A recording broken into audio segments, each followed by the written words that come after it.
Hello विद्यार्थियों। College शिक्षा विभाग राजस्थान द्वारा ज्ञान दूत कार्यक्रम 2.0 में आज हम एक नए विषय के साथ आपके समक्ष हैं। आज का जो हमारा टॉपिक है वो है आगमन और निगमन की विधियाँ, या इसको हम इंडक्टिव और डिडक्टिव मेथड भी कह सकते हैं। मैं डॉक्टर मीनू तंवर आप सभी के सामने आज ये टॉपिक लेकर आई हूँ। देखिए बच्चे, हम लोग देखते हैं कि जब भी हम कोई अनुसंधान करते हैं या सामाजिक घटनाओं का अध्ययन करते हैं, तो जहाँ तक हम बात करते हैं प्राकृतिक घटनाएं दो तरह की होती हैं। एक सामाजिक घटनाएं जो समाज में घटित होती हैं, और एक प्राकृतिक घटनाएं जो प्रकृति के द्वारा या प्राकृतिक विज्ञानों में होती हैं, जैसे फिजिक्स है, केमिस्ट्री है, बायोलॉजी है। यहाँ पर जब कोई एक्सपेरिमेंट किए जाते हैं तो वहाँ पर हमारी कोई भावनाएं नहीं होती, हमारी किसी भी तरह के हमारा कोई पूर्व धारणाएं नहीं होती हैं। किंतु जब बात करते हैं हम सामाजिक घटनाओं की, और रिसर्च या सर्वे दोनों के अंदर ही हम सामाजिक घटनाओं का जब हम अध्ययन करते हैं तो उसके लिए कुछ विधियों का उपयोग किया जाता है। और इसी क्रम में हम आज अध्ययन कर रहे हैं आगमन और निगमन विधि का। एक समाज विज्ञानी हुए हैं कार्ल पियर्सन। उन्होंने बताया है कि सत्य के लिए कोई भी संक्षिप्त मार्ग नहीं है। यदि विश्व का ज्ञान प्राप्त करने के लिए हमें वैज्ञानिक विधि से ही गुजरना पड़ेगा। तो यदि हम सामाजिक घटनाओं का अध्ययन कर रहे हैं तो भी वैज्ञानिक विधि के द्वारा ही कर सकते हैं। तो वैज्ञानिक विधि से हम अध्ययन क्यों करते हैं? यदि देखा जाए तो क्या कारण है कि हम वैज्ञानिक विधि से अध्ययन करते हैं? क्योंकि वैज्ञानिक विधि जो होती है वो क्रमबद्ध ज्ञान देती है। मतलब किसी भी घटना का सीक्वेंस में यदि हमें ज्ञान लेना हो, या मान लीजिए तथ्यों की खोज करनी हो, उनकी परीक्षण करना हो, सत्यापन करना हो, वर्गीकरण करना हो, ठीक है, और पूर्व धारणाओं का अध्ययन करना हो, या व्यवहारिक जब हम अध्ययन करते हैं तो उसके अंदर हम वैज्ञानिक विधि का उपयोग करते हैं। अब वैज्ञानिक विधि से हम विज्ञान के विषयों का या प्राकृतिक घटनाओं का तो अध्ययन करते ही हैं, किंतु सामाजिक घटनाओं का भी हम वैज्ञानिक विधि से ही अध्ययन करते हैं। अब वैज्ञानिक विधि से अध्ययन करने के लिए हमारे पास बहुत सारे टूल्स कह सकते हैं हम, या बहुत सारे ऐसे अध्ययन कर सकते हैं जिसके अंदर हम कौन सी एक प्रोसेस से गुजरते हैं, या एक प्रक्रिया होती है जिसके अंदर हम गुजरते हैं, जिसमें हम क्रमबद्ध अवलोकन करते हैं, वर्गीकरण करते हैं और निर्वाचन करने हैं, टेबल बनाते हैं, घटनाओं का अध्ययन करते हैं, उनका पुनर्परीक्षण करते हैं। तो इसके लिए क्या है, हम कुछ विधियों का उपयोग करते हैं। जैसे मान लीजिए हाइपोथेसिस हम बना रहे हैं, उपकल्पना बना रहे हैं, साथ ही साथ अवलोकन कर रहे हैं, अनुसूची बनाते हैं, प्रश्नावली बनाते हैं, घटनाओं का अध्ययन करते हैं, पुनर्परीक्षण करते हैं, भविष्यवाणी करते हैं। तो उनकी टेस्टिंग होती है जो भी हम अध्ययन कर रहे हैं, तब जाकर वो घटना सिद्धांत का रूप लेता है, या जो भी अध्ययन है वो सिद्धांत का रूप लेता है। तो ये अध्ययन को करने के लिए हमें दो विधियों का उपयोग करते हैं। पहला है आगमन विधि और दूसरा है निगमन विधि। अब इन दोनों विधियों से हम घटनाओं का, सामाजिक घटनाओं का अध्ययन करेंगे। तो सबसे पहले हम लेंगे आगमन विधि। अब ये आगमन विधि क्या होती है कि ये एक ऐसी पद्धति होती है जिसमें हम अवलोकन करते हैं और परीक्षण के आधार पर हम घटनाओं का निष्कर्ष निकालते हैं। अवलोकन क्या होता है?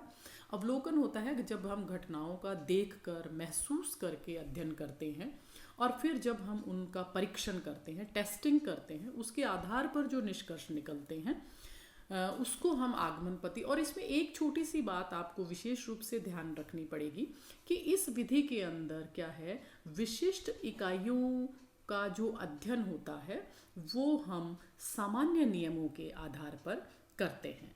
तो इसमें सबसे बड़ी बात यही है कि आगमन विधि के द्वारा हम विशिष्ट घटनाओं के आधार पर ही सामान्य नियमों का निर्माण करते हैं और व्यक्तिगत इकाइयों के अध्ययन से प्राप्त निष्कर्षों से हम सामान्य नियमों की रचना करते हैं। तो इस प्रकार फिर हमारे आगमन विधि में हमारे तर्क की विधि क्या होगी? विशिष्टता से सामान्य की ओर। ये बात आपको ध्यान रखनी है कि विशिष्टता से सामान्य की ओर जब हम अध्ययन करेंगे तो वहाँ पर हम आगमन विधि का उपयोग करेंगे।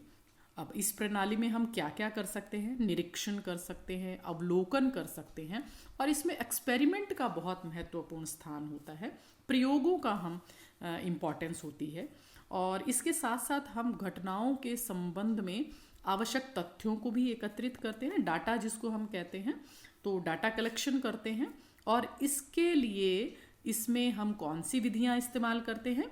या तो एक्सपेरिमेंटल मेथड इस्तेमाल करेंगे, प्रयोगात्मक विधि, या सांख्यिकी रीति से हम इसको संबोधित करते हैं। एक एग्जाम्पल से मैं आपको आगमन विधि बताना चाहूँगी कि आगमन विधि, जैसे मान लीजिए एग्जाम्पल है कि राम मरणशील है। अब ये क्या है? एक विशिष्ट घटना है। श्याम भी मरणशील। अब राम और श्याम जो है वो दोनों मनुष्य है, तो यदि हम इस घटना को हम बोल दें कि मनुष्य मरणशील है, तो एक सामान्य हमने एक घटना क्या थी? विशिष्ट थी, राम और श्याम को लेकर। तो हम, क्योंकि वो दोनों ही मनुष्य है, तो हमने उसको एक उसका समानीकरण निकाल दिया, उसका एक निष्कर्ष निकाल दिया कि मनुष्य, क्योंकि राम और श्याम मनुष्य है इसलिए मनुष्य मरणशील है। इसी के साथ साथ एक दूसरी विधि है निगमन विधि, जिसको हम कहते हैं, या इसको हम डिडक्टिव मेथड भी कह सकते हैं। अब निगमन प्रणाली के अनुसार क्या होता है कि नियमों और सिद्धांतों की रचना जो है वो मनुष्य ज्ञान की खोज के लिए, सत्य की खोज के लिए, प्रकृति के और समाज के द्वारा जो स्वयं सिद्ध आधारभूत बातें होती हैं उनके आधार पर हम अध्ययन करते हैं। अब इस प्रणाली का आधार जो है वो लॉजिक है, मतलब ये प्रणाली पूरी तरह से तर्क पर आधारित है। और इसके अंदर हम क्या करते हैं कि पहले तो हम कुछ सामान्य और आधारभूत बातों को लेते हैं और फिर उनके आधार आगे उन पे तर्क वितर्क करके और हम नियमों की रचना कर लेते हैं। तो निगमन विधि में निश्चित सिद्धांतों को व्यक्तिगत इकाइयों पर भी हम लागू कर सकते हैं।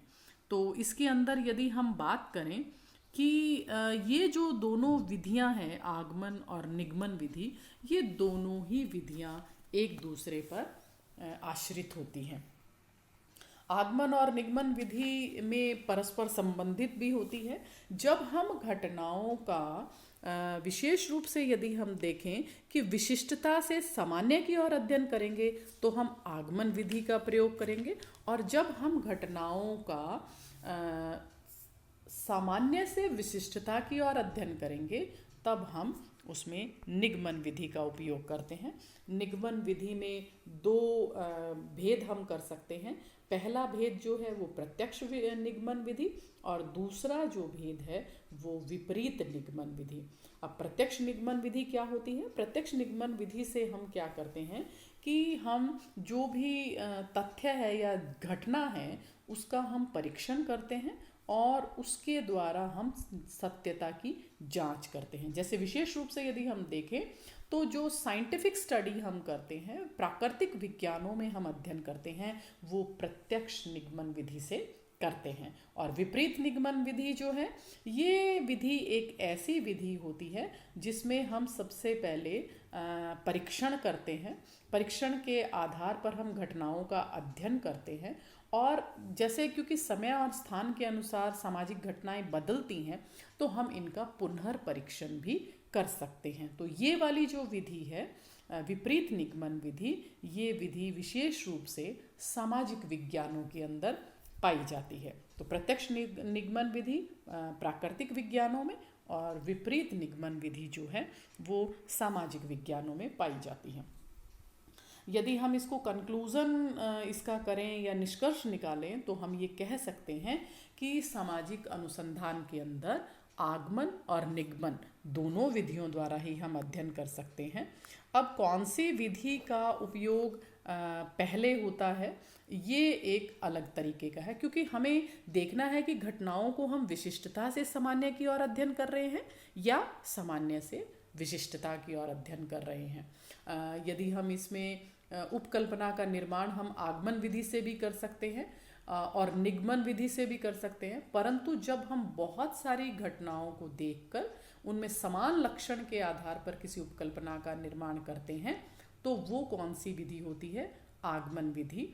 किंतु यदि हम उस सिद्धांत को गठित करके उसमें विशिष्ट उपकल्पना का निर्माण करते हैं तो वो निगमन विधि, या जिसको हम डिडक्टिव मेथड भी कह सकते हैं। यदि हम कहें कि उपकल्पना की सफलता की जांच करने के लिए हम निगमन विधि का उपयोग करते हैं, क्योंकि इसके लिए हमें विभिन्न आंकड़ों को संकलित करना पड़ता है और समानीकरण निकालने जाते हैं। समानीकरण मतलब निष्कर्ष निकाले जाते हैं, और सिद्ध हो जाने पर जब वो समानीकरण हमारा या उपकल्पना हमारी सिद्ध हो जाती है तो वही जो उपकल्पना है वो हमारी नियम बन जाती है, या यूं कह दीजिए कि वो सिद्धांत बन जाते हैं।